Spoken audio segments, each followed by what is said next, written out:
Hello friends, this is you two study channel और मैं हूं हरलीन भारद्वाज। मैं लाई हूं एक और नई वीडियो जो कि है जीएसटी स्पेशल। देखिए, आपने बहुत सारी वीडियोस या बहुत सारे डॉक्यूमेंट्स पढ़ चुके हैं ऑलरेडी जीएसटी के बारे में, आई नो, बट मैं इसमें कुछ नया बताने जा रही हूं, तो इसलिए इसको मैंने नाम दिया है जीएसटी स्पेशल। जीएसटी का फुल फॉर्म आपको पता ही होगा, गुड्स एंड सर्विसेज टैक्स, जो कि इस बार 1 जुलाई 2017 को हमारे यहाँ इनेक्ट हो गया है और वो लागू होने जा रहा है। तो ये जो मेरी वीडियो होगी, ये एचएसएससी का जो टैक्सेशन इंस्पेक्टर का एग्जाम आने वाला उसमें जीएसटी से पक्का कोई ना कोई क्वेश्चन पूछा जाएगा। प्लस में एसएससी सीजीएल, उसको भी मैंने ध्यान में रख के इसके क्वेश्चंस बनाए हैं। तो हम शुरू करते हैं बिना टाइम वेस्ट किए। एंड प्लीज़, अगर आपको मेरी वीडियो पसंद आए तो मेरी वीडियो के जस्ट नीचे स्क्रीन के नीचे एक रेड कलर का बटन है, प्लीज़ क्लिक ऑन इट। उसके ऊपर सब्सक्राइब लिखा है और साथ में ना एक बेल घंटी बनी हुई है ऐसे करके, प्लीज़ उसे क्लिक कर दीजिए। तब ऐसे करके निशान आएगा तो इसका मतलब बेल आइकन दब गया है। मैं जो भी नई वीडियोस डालूंगी, क्योंकि एचएसएससी के बहुत सारे एग्जाम्स आ रहे हैं और मुझे इंटरव्यू की भी वीडियोस बनानी है और वो भी वीडियोस बनानी है जिसके लिए आप मुझे कमेंट्स करते हैं। तो प्लीज़ आपको पता लग जाएगा जल्दी ही कि अच्छा मैंने वो वीडियो अपलोड कर दी है, तो उसको ज़रूर दबा दीजिएगा। Please like, share and comment also. तो द नंबर 1 क्वेश्चन जो कि जीएसटी में पूछा जा सकता है कि सबसे पहली बात तो जो हमारा जीएसटी मॉडल है, ये डुअल जीएसटी मॉडल है। देखिए, डुअल मतलब दोहरा। इसमें क्या है कि एक तो हमारे सेंटर का जीएसटी होगा, एक स्टेट का जीएसटी होगा। तो ये जो मॉडल है ये हमने कहाँ से अडॉप्ट किया? ये जो मॉडल है ये है कैनेडियन मॉडल, मतलब अमेरिका के ऊपर एक कंट्री है कनाडा, तो वहां से हमने मॉडल लिया। तो कनाडा से लिया है इसलिए उसको कैनेडियन बोल दिया, जैसे अमेरिका के लोगों को अमेरिकन बोल देते हैं। तो इसलिए ये जो मॉडल हुआ ये कैनेडियन मॉडल हुआ। हमारे यहाँ ये कब इम्प्लीमेंट होगा? 1 जुलाई 2017 को। कब? 1 जुलाई 2017। पहले इसको 1 अप्रैल बोल रहे थे, लेकिन हमारे पास इम्प्लीमेंटेशन को इतना टाइम, मतलब इतना कम टाइम मिला, तो सारे के सारे जो भी हमारे यहाँ ऑर्गेनाइजेशंस थी या डिपार्टमेंट थे, तो उन्होंने बोला कि हमें थोड़ा और टाइम चाहिए, तो इसलिए उन्होंने जीएसटी को 1 जुलाई 2017 को रिलीज करने की बात की। उसके बाद जो जीएसटी डे जो प्रपोज हुआ है वो हर साल सेलिब्रेट होगा 1 जुलाई को। अगर आपसे क्वेश्चन पूछा जाए कि जीएसटी डे कब मनाया जाएगा, goods and services tax day कब मनाया जाएगा, तो दैट इज ऑन 1 जुलाई। और ये किसने डिसाइड किया या ये किसने डिक्लेयर किया? सबसे पहली बात है, डिक्लेयर कौन कर सकता है कि इस दिन हमारा जीएसटी डे मनाया जाए? तो ये जीएसटी डे डिक्लेयर किया गया है by CBEC, that is central board of excise and customs. याद रखिएगा किसने डिक्लेयर किया है? Central board of excise and customs. Very good. The next question is, इस दुनिया का, हमारे पूरे वर्ल्ड का कौन सा वो फर्स्ट नेशन था जिसने जीएसटी को इम्प्लीमेंट किया? वो था फ्रांस। वो कौन था? वो था फ्रांस। और कब किया था? 1954 में। 1954 में, यानी 1954 में। नेक्स्ट, आज तक कितनी कंट्रीज ने जीएसटी को अडॉप्ट कर लिया है? देखिए, मैं आगे बताऊंगी कि डुअल को किया है या सिंगल को किया है, लेकिन अभी बात है कि कितनी कंट्रीज ने अराउंड जीएसटी को अडॉप्ट कर लिया। That is 160 countries, around 160 countries है, 160 कंट्रीज हैं हमारे पूरे देश की, हमारी पूरी दुनिया की, जिन्होंने जीएसटी को अडॉप्ट कर लिया। याद हो गया? अब आपसे पूछ सकते हैं कि ये सारी जितनी भी कंट्रीज हैं, इन सब में जीएसटी की अपनी अपनी टैक्स स्लैब होती है। जैसे कि भारत में क्या है? 0, 5, 12, 28%। आपको पता ही है, आपने इतना याद ही कर लिया है। तो अब ये पूछा जाए कि इस दुनिया में सबसे ज्यादा हाईएस्ट टैक्स स्लैब लगाने वाला देश कौन सा है? तो वो है इंडिया। और उसने सबसे हाईएस्ट क्या लगाई है? 28%। फ्रेंड्स प्लीज उसे याद रखना, वो है इंडिया और ये 28%। देखिए, यूपीएससी हमेशा घुमा फिरा के क्वेश्चन पूछता है और अब उसको लेकर एसएससी भी ऐसे ही लंबे लंबे क्वेश्चंस पूछने लग गया है, तो आपको इसे याद रखना पड़ेगा। उसके बाद अगर पूछे कि इंडिया के अलावा ऐसा कौन सी कंट्री है या इंडिया से पहले ऐसी कौन सी कंट्री थी जिसके पास हाईएस्ट टैक्स स्लैब थी, तो दैट इज अर्जेंटीना। क्या थी? अर्जेंटीना। और जिन्होंने कितना परसेंट लगा रखा था? 27%। अगर क्वेश्चन आ जाए इंडिया में रेट स्ट्रक्चर कितने टाइप्स के हैं, तो दैट इज 4। कौन कौन से हैं? 5%, 12%, 18% एंड 28%। कितना है? 5%, 12%, 18% एंड 28%। नेक्स्ट, जो नेक्स्ट क्वेश्चन है वो ये पूछ रहा है कि जो हमारे जो जीएसटी का जो रेट स्ट्रक्चर है वो कितने टाइप का है। तो सबसे पहली बात है, देखिए वो 3 टाइप का है। फर्स्ट है CGST, सेकंड है SGST and third is IGST। CGST मतलब central goods and services tax, ये कौन लगाएगा, कौन लागू करेगा, bye centre. Next is state GST, और ये क्या है, आई से इंटीग्रेटेड। देखिए फुल फॉर्म पूछी जाती है कभी कभी, एसएससी में ही पूछी जाती है, HSSC में भी पूछी जाती है कि इसकी फुल फॉर्म क्या हुई, तो आई से आएगा इंटीग्रेटेड। क्या आएगा, आई से आएगा इंटीग्रेटेड जीएसटी। इसके ऊपर सबसे इंपॉर्टेंट सवाल कि IGST कौन लागू कर सकता है, कौन इम्प्लीमेंट करेगा। तो देखिए आपके पास ऑप्शन होंगे, नंबर 1 CGST, नंबर 2 SGST, या फिर नंबर 3 दोनों के दोनों।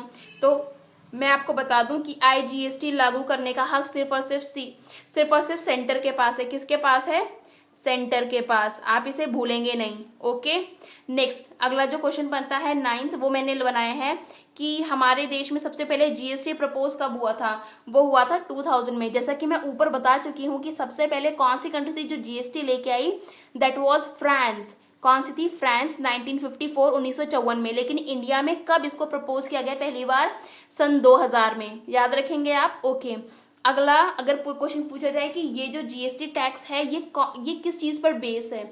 जैसे बेस क्या होता है, जैसे एक तो ओरिजिनेशन होता है, ठीक है। मैं आपको एक बात बताती हूँ कि पार्लियामेंट में तमिलनाडु के जो MP और MLA थे, सॉरी पार्लियामेंट में सारे के सारे MP बैठे होंगे, तो जो MP थे ना तमिलनाडु के, वो लोग अपोज कर रहे थे बहुत भारी भरकम तरीके से कि हम GST को इम्प्लीमेंट नहीं करेंगे, हम नहीं करेंगे। तो उसके पीछे एक कारण था। उसके पीछे का जो कारण था ना, ये डेस्टिनेशन था। ये जो वर्ड यहाँ पे लिखा हुआ है, डेस्टिनेशन क्या होती है, जिसको जहां तक पहुंचना है। देखिए ये ओरिजिनेशन होता है, जहां से चलता है, और जब ये डब्बे में पैक हो जाता है और फिर इसको ट्रक में डाल के आगे लेके जाया जाता है, और जब ये जहाँ पे पहुंचता है, जहाँ के लोग इसे खरीदते हैं, तो जो खरीदने वाले, जो कंज्यूमर जिस स्टेट में खरीदेंगे ना, ये टैक्स वहां पे लगेगा, और ये टैक्स उस सरकार को मिलेगा, यानी उस गवर्नमेंट को मिलेगा, उस गवर्नमेंट को जहां का वो स्टेट है, जिस स्टेट में वो वहां की चीजें खरीद रही है।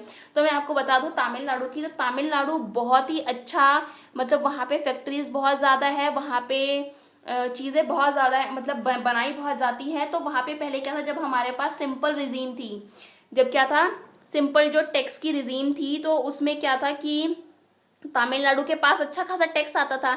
लेकिन जीएसटी के कारण क्या हुआ, क्योंकि जीएसटी जो हो गया डेस्टिनेशन बेस्ड टैक्स हो गया, तो उसके कारण क्या हुआ कि जैसे तमिलनाडु के पास कुछ नहीं रहा। Suppose that is Tamil Nadu, okay, suppose this is Tamil Nadu, यहाँ से ट्रक भर के निकला सामान, और वो कहाँ गया, वो गया यूपी में। एक बात बताइए कि अगर तमिलनाडु में फॉर एग्जाम्पल टॉफियां बनती है, तो सबसे ज्यादा खाएगा कौन, गोवा खाएगा, मिजोरम खाएगा, असम खाएगा? नहीं, जहाँ की जनसंख्या ज्यादा है वहां के लोग ज्यादा खाएंगे, और जहाँ की जितनी जनसंख्या है उनको टैक्स उतना ज्यादा मिलेगा। देखिए यूपी और बिहार में जनसंख्या हमारे यहाँ मैक्सिमम पड़ती है, तो यूपी और बिहार की जो गवर्नमेंट थी वो बहुत खुश हो गई इस डेस्टिनेशन बेस्ड टैक्स को देख के, क्योंकि जो भी इसमें से प्रोडक्ट निकलेगा वो जैसे ही यूपी में बिकेगा और यूपी की सरकार को वो टैक्स मिल जाएगा, तो यूपी, तो वहां पे डेवलपमेंट होगा ना। तो this is the tax. GST जो टैक्स है वो एक ऐसा टैक्स है जो कि अमीरों से, यानी रिच से अब पुअर की तरफ टैक्स का ट्रांसफर होगा, यानी जो मनी हो रही है वो ट्रेवल हो रही है, अब रिच से पुअर की तरफ जा रही है। तमिलनाडु बड़ा रिच था, और अब वो मनी जो है यूपी और बिहार में जाएगी। एक टॉफी भी खरीदेगा, उसका भी टैक्स तमिलनाडु को नहीं मिलेगा, वो यूपी और बिहार को मिलेगा। हालांकि हमारी गवर्नमेंट ने बोला है कि अगर किसी सरकार को नुकसान पहुंचता है जीएसटी से, तो वो उसको पे करेंगे 5 सालों तक, 100% तक का पे कर देंगे। मतलब जितना भी आपको नुकसान हो रहा है इन 5 सालों में 100% तक का पे कर देंगे। हमारी गवर्नमेंट, सेंट्रल गवर्नमेंट पहले ही बोल चुकी है। आपको समझ में आ गया। अगर पूछे जाए जीएसटी कौन सा टैक्स है, तो आप बोलोगे डेस्टिनेशन बेस्ड टैक्स। और डेस्टिनेशन क्या होता है, हमें जहां पहुंचाता है। सपोज आप पढ़ाई कर रहे हो, आज के टाइम पे आप स्टडी किस लिए कर रहे हो, आप HSSC के लिए करना चाहते हो, you want to be a panchayat officer और टैक्स इंस्पेक्टर और फूड इंस्पेक्टर, तो that is your destination, that is your aim. तो ऐसे ही सामान जब चलता है और जहां बिक रहा है वो उसकी डेस्टिनेशन है। अंत में डेस्टिनेशन तो देखिए सब पेट में ही जाना है, आप जो भी खा रहे हो, तो लेकिन जो डेस्टिनेशन पेट नहीं है, कंज्यूमर है। ओके, जो नेक्स्ट है बहुत इंपॉर्टेंट क्वेश्चन पड़ता है, 11th क्वेश्चन है कि ये अमेंडमेंट बिल। देखिए 2 चीजें होती है, आज आपको इस चैप्टर में पॉलिटी भी थोड़ा सा अच्छे से समझा देती हूँ। देखिए 2 चीज होती है, एक होता है बिल और एक होता है एक्ट। बिल क्या होता है कि हमारी पार्लियामेंट सपोज ये पार्लियामेंट है, इस पार्लियामेंट में जो एमपी बैठे हुए हैं ना, ये ना कोई भी मतलब किसी भी चीज़ पे नया एक्ट बनाना चाहते हैं, जैसे सपोज कि SC/ST एक्ट को अच्छा करना चाहते हैं, या फिर महिलाओं के ऊपर एक नया एक्ट, नया कानून लाना चाहते हैं, कानून समझिए, नया कानून लाना चाहते हैं, तो पार्लियामेंट में कोई भी मेंबर क्या करेगा, उसको प्रपोज करेगा। जैसे किसी को लगता है तो कोई एमपी उसको प्रपोज कर देगा। आप ध्यान रखिएगा, जो पार्लियामेंट में मंत्री बन चुके हैं ना, वो तो प्रपोज करते करते हैं, साथ में जो एमपी है ना, सिंपल एमपी, मिनिस्टर नहीं है, जो लोग जैसे विपक्ष के हैं एमपी, तो वो भी प्रपोज कर सकते हैं। अगर वो प्रपोज करेंगे तो हम उसको बोलेंगे प्राइवेट मेंबर बिल। कोई भी कानून बनने से पहले, कोई भी चीज जब पास होती, जब मतलब सबसे पहले इंट्रोड्यूस की जाती है पार्लियामेंट में, तो हम उसको हमेशा बिल बोलते हैं। समझ में आ गया आपको? मैंने उसको बिल बोल दिया। अब क्या हो गया, पार्लियामेंट में बिल पेश किया, अब लोग उसके हक में बोलेंगे, लोग उसके विपक्ष में बोलेंगे।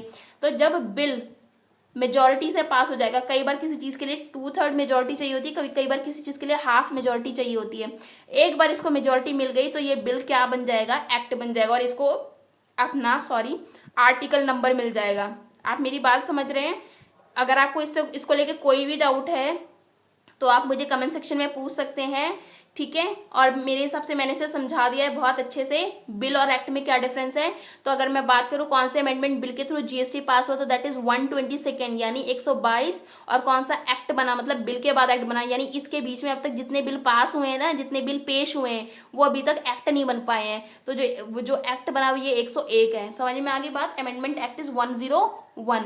अच्छा, अब मैं बोलती हूँ कि एक जीएसटी के लिए काउंसिल बनाई गई है, ताकि वो जीएसटी को देख सके, देख रेख कर सके। तो जीएसटी की जो काउंसिल जो है, उसका जो फॉर्मेशन हुआ है वो कौन से बेसिस पे हुआ है, वो कौन से आर्टिकल के बेसिस पे हुआ है, दैट इज आर्टिकल 279A। याद रखिएगा क्या है, आपके पास बहुत कंफ्यूजिंग क्वेश्चंस आएंगे, 269 बोल देंगे, 289 बोल देंगे, तो आपको याद रखना है 279A।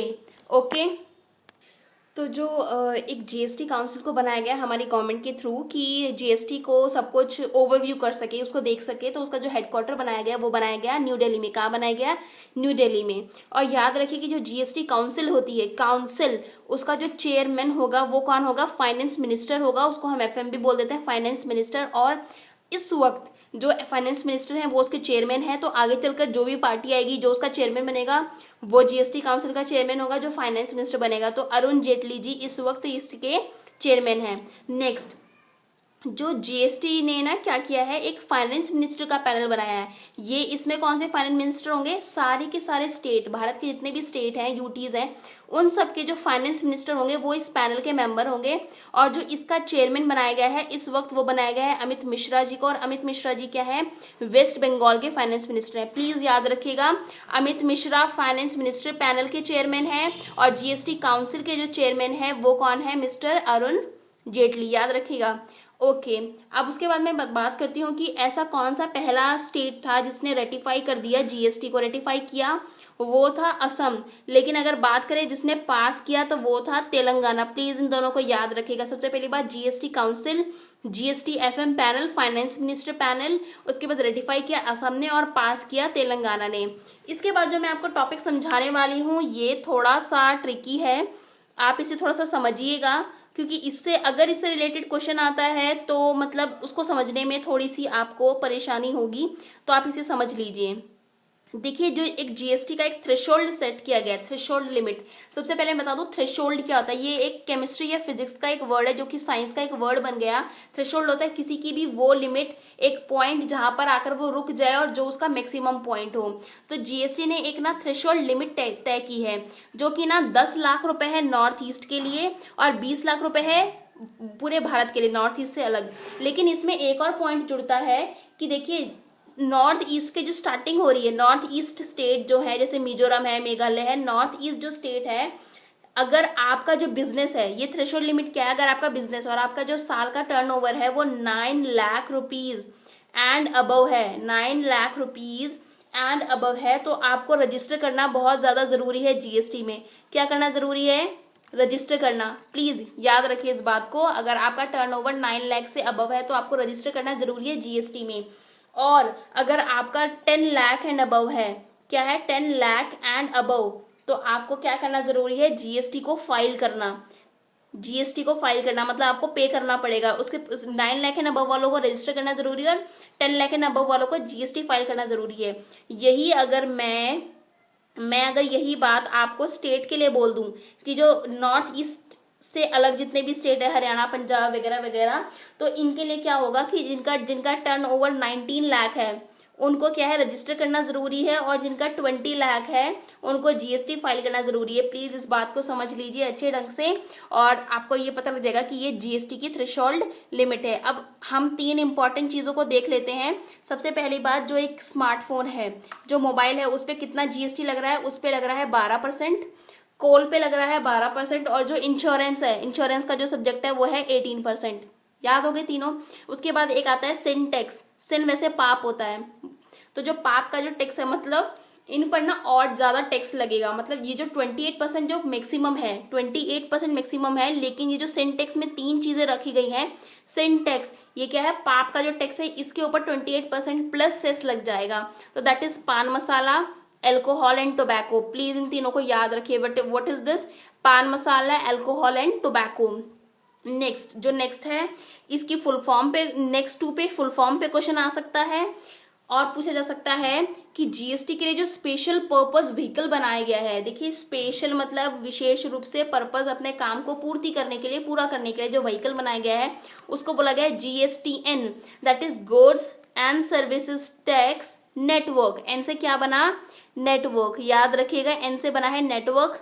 1 नंबर का क्वेश्चन आ सकता है एन की फुल फॉर्म क्या है, तो एन से बना नेटवर्क, और ये स्पेशल पर्पस व्हीकल है। देखिए, और ये की कौन सी किस एक्ट के अंदर काम करेगा, ये क्वेश्चन आ सकता है। तो ये किस एक्ट के अंदर बना है और काम करेगा, तो ये बना है कंपनीज एक्ट 2013 के अंदर ही बना है, और उसके अंदर ही काम करेगा। किसके अंदर? Goods and services tax network काम करेगा कंपनीज एक्ट 2013 के अंदर, 2013 के अंदर।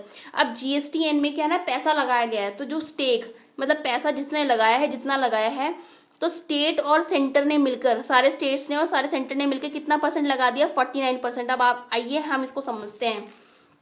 ये जो स्टेट और ये सेंटर, ये स्टेट है और ये सेंटर है, तो इन्होंने क्या किया? दोनों ने, भाई बहनों ने मिलकर 24.5% एंड 24.5% लगा दिया जीएसटीएन में, लगा दिया। और उसके बाद जो 51% जो बच गया, उसमें किस किस की भागीदारी होगी? एलआईसी जो हाउसिंग फाइनेंस है उसकी तो है 11%। कितनी है? एलआईसी हाउसिंग फाइनेंस की हो गई 11%। और उसके बाद जो आईसीआईसीआई, एचडीएफसी का जो एक और जो कंपनी बनती है, बैंक बनता है, और जो एनएसई है, इनका इन चारों का 10% ईच हो गया ना, 51%। तो याद रखना 49% जो स्टेक है जीएसटीएन में वो है स्टेट प्लस सेंटर है 24.5%, 24.5%। आखिरी टॉपिक रह गया है, इसके बाद आपका जीएसटी कंप्लीट, इससे बाहर कुछ नहीं आ सकता। प्लीज ध्यान से पढ़ लीजिए। HSN इसका फुल फॉर्म है हार्मोनाइज्ड सिस्टम ऑफ नॉमेनक्लेचर। सबसे पहली बात नॉमेनक्लेचर की फुल फॉर्म बता देती हूँ।